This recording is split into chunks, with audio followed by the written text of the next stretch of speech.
હવે વાત કરીએ સુરતના ડિમોલેશનના ડખાની।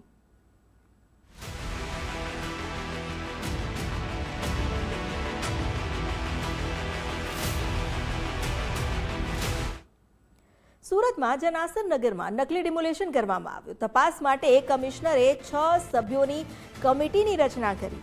ઝોનલ ચીફ આશિષ નાયકને અહેવાલ સોંપવા આદેશ કરાયો। 16 જૂન સુધીમાં સંપૂર્ણ અહેવાલ રજૂ કરવાનો રહેશે। સ્થળ પર હાજર અધિકારીઓની ભૂમિકાની તપાસ કરવામાં આવશે। ડિમોલેશન સમયે કયા કર્મચારીઓ હાજર હતા તેની તપાસ થશે।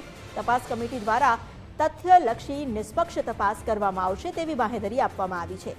તમામ કામગીરીનો વાસ્તવિક અહેવાલ રજૂ કરવા સૂચના અપાઈ છે।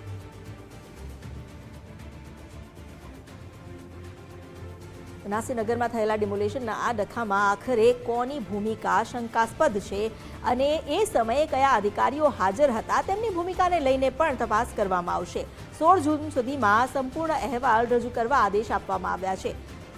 આ ડિમોલેશનને લઈને તપાસ માટે કમિશનરે 6 સભ્યોની કમિટીની રચના કરી છે। આ કમિટી જે ઊંડાણપૂર્વક આ મામલામાં તપાસ